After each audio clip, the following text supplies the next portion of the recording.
राधे राधे, जय श्री कृष्ण। प्रिय भक्तजनों, आप सभी का मायरा वॉइस चैनल में हार्दिक स्वागत है। आज की इस वीडियो में हम सुनेंगे पितरों की आशीर्वाद की कथा। इस कथा से हम जानेंगे कि कैसे मिलता है पितरों का आशीर्वाद। हमें अपने पूर्वजों का श्राद्ध क्रम अवश्य करना चाहिए, जिससे हमारे पितृ प्रसन्न हों।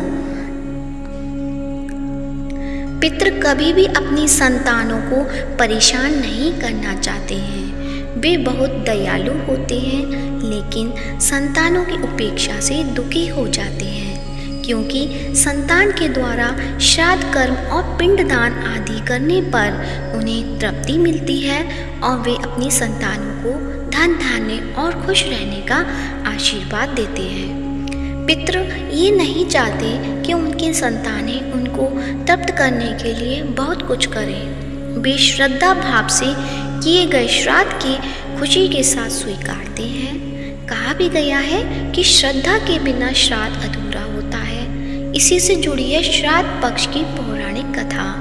सुनते हैं कि कैसे श्रद्धा भाव से प्रसन्न होकर पितर देते हैं अपना आशीर्वाद। पौराणिक कथा के अनुसार जोगी और भोगी नाम के दो भाई थे। दोनों अलग अलग घरों में रहा करते थे। जोगी के पास धन की कोई कमी न थी, लेकिन भोगी निर्धन था। दोनों भाई एक दूसरे से बहुत प्रेम करते थे, लेकिन जोगी की पत्नी को धन का अभिमान था, तो वहीं भोगी की पत्नी सुशील और शांत स्वभाव की थी। जब पितृपक्ष आने पर जोगी की पत्नी ने उससे पितरों का श्राद्ध करने के लिए कहा, तो जोगी इसे व्यर्थ का कार्य समझकर टालने की कोशिश की। लेकिन जोगी की पत्नी केवल अपनी शान दिखाने के लिए श्राद्ध का कार्यक्रम रखना चाहती थी, ताकि वह अपने मायके पक्ष के लोगों को बुलाकर दावत कर सके। जोगी की पत्नी से उसने कहा कि मुझे कोई परेशानी ना हो, इसलिए आप ऐसा कह रहे हैं, लेकिन मैं सत्य कहती हूँ, मुझे इसमें कोई परेशानी नहीं है। मैं भोगी की पत्नी को बुला लूँगी, हम दोनों मिलकर सारा काम कर लेंगी। दूसरे दिन भोगी की पत्नी सुबह उठकर आकर सारा कार्य करवाने लगी। उसने अनेक पकवान बनाए, फिर सभी काम निपटाने के बाद अपने घर वापस आ गई, क्योंकि उसे भी पितरों का तर्पण करना था। जब पितर भूमि पर उतरे, जब वे जोगी के यहाँ गए, तो देखा कि उसके ससुराल पक्ष के सभी लोग भोजन पर जुटे हुए हैं। वहाँ ये सब देखकर वे बहुत निराश हुए। उसके बाद जोगी भोगी के पितर भोगी के यहाँ गए, तो देखते हैं कि मात्र पितरों के नाम पर केवल अग्यारी दे दी गई है। पितर उसकी राख चाटते हैं और भूखे ही नदी के तट पर पहुँच जाते हैं। कुछ ही देर में सारे पितर अपने अपने यहाँ का श्राद्ध ग्रहण करके इकट्ठे हो गए और बताने लगे कि उनकी संतानों ने किस किस तरह से उनके लिए श्राद्धों के पकवान बनाए। जोगी भोगी के पितरों ने भी अपना सारा कुछ बताया।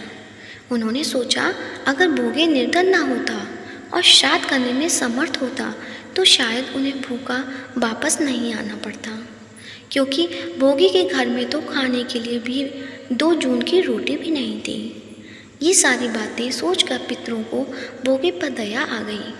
अचानक से वे नाच नाच कर गाने लगे कि भोगे के घर धन हो जाए, भोगे के घर धन हो जाए। सांझ का समय हो चला था, लेकिन भोगे के घर में खाने को कुछ भी नहीं था। उसके बच्चे भूखे थे। बच्चों ने अपनी माँ से कहा कि बहुत भूख लगी है। तब उन्हें टालने के लिए गुस्से में गरजकर भोगे की पत्नी ने कहा कि जाओ, आंगन में हौदी औंधी रखी है, उसे जाकर खोल लो। उसमें जो भी मिल जाए आपस में बांटकर खा लेना। बच्चे जब वहाँ जाकर हौदी देखते हैं, तो दौड़े दौड़े माँ के पास जाकर कहते हैं, माँ, हौदी तो मोहरों से भरी हुई है। आंगन में आकर भोगे की पत्नी ने यह सब कुछ देखती है, तो उसके आश्चर्य का ठिकाना नहीं रहता। इस तरह पितरों के आशीर्वाद से भोगे भी धन धान्य से परिपूर्ण हो जाता है। लेकिन वह इस बात का बिल्कुल अहंकार नहीं करता है और अगले बरस पूरी श्रद्धा के साथ भोगे एवं उसकी पत्नी अपने पितरों का श्राद्ध करते हैं। भोगे की पत्नी पितरों के लिए 56 प्रकार के व्यंजन तैयार करती है। वे दोनों ब्राह्मणों को भोजन कराते हैं। अपने जेठ जेठानी को बुलाकर सम्मान के साथ सोने और चांदी के बर्तनों में भोजन कराते हैं। इससे उनके पितर बहुत प्रसन्न होते हैं। तो ये थी पितरों के आशीर्वाद की कथा।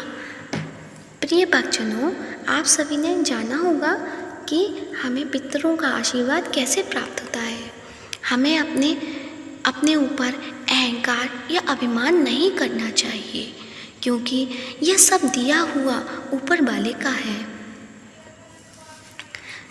तो कथा कैसी लगी कमेंट बॉक्स में अवश्य बताएं और इस वीडियो को ज़्यादा से ज़्यादा शेयर करें। और यदि आपने अभी तक मेरे चैनल को सब्सक्राइब नहीं किया है तो सब्सक्राइब करें।